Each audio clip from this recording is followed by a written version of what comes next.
Hi mga kapwa, kamusta? Isang magandang araw nga muli ang mulit-muli kong bati ko sa inyo.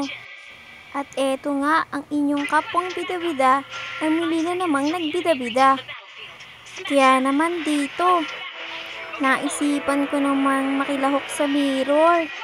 Available kasi siya kaya naman excited ako dito. Dito nga, nagkapareho kami ng pili ng katunggali, panay kami apoy. Siguro kasi excited kaming lahat gamitin to gawa ng laging nakaban eh. At dito nga, nag-brawl kami sa mid habang magkakamukha. Nakakahilo na yung kanilang mga apoy magkakamukha.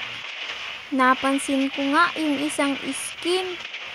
Parang mas magandang lalaki kaysa sa akin kasi ang macho eh. Yung sa akin kasi nakapalda tapos namumuti pa ang mukha. Ang ikinaganda lang nito, ang ganda ng kulay ng apoy ko, blue violet, kanila puro orange. Red orange pala. Ang kakaiba lang dun sa isa, may ibon, phoenix ata yun. Dito nga, umuwi muna ako.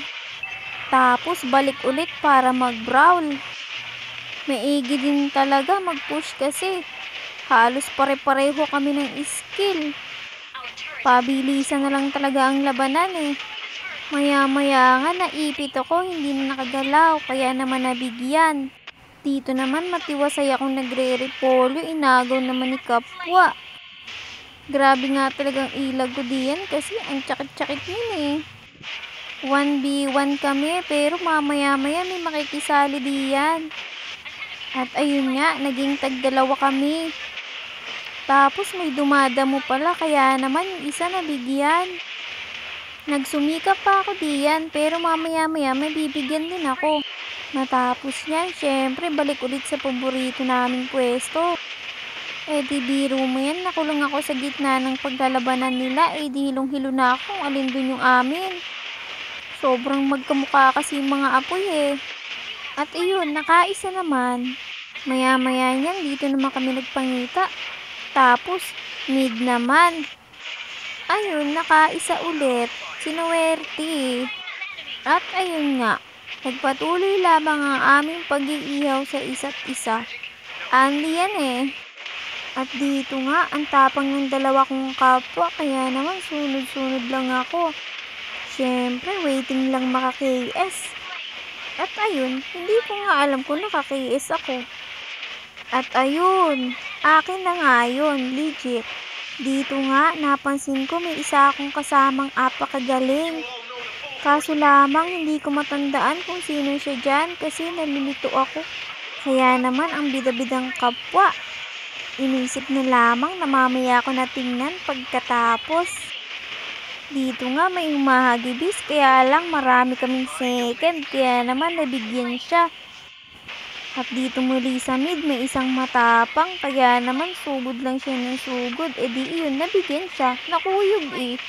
Tapos inuuna ko nang alisin ng mga minion para walang harang. Maya-maya nga yan, tuloy-tuloy na naman ang aming pag-aapoy sa isa't isa. Ewan ko ba, hindi na natapos. Walang magpaubaya eh. Siyempre, kahit sino naman gustong manalo. Nakatakas pa nga sa apoy ko yung isa. Sayang, napunta po dun sa isa. Dito nga, sinikap ko ng basagin ng tore para ayos na, hayahay. Ayun, okay naman, nawasak. Dito sa top, inangat ko ang minion kasi basag na ang top namin.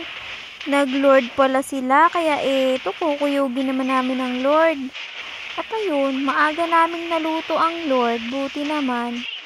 Muli nga kami nagpang-abot dito, kaya naman magkakaubusan yan. Grabe na talaga yung isang kasama, ang galing. Panis yung skin ko eh, tsaka yung maganda kong apoy. Maya-maya nga niyan, may matapang nag-clicker pa para bigyan ako. Buti ayun, mabilis yung magaling, tanda ko na kung sino siya. Ayun, nabigyan siya, salamat. Ayun, natapos. Kaya naman, salamat sa panonood mga kapwa. Hanggang sa muli, paalam!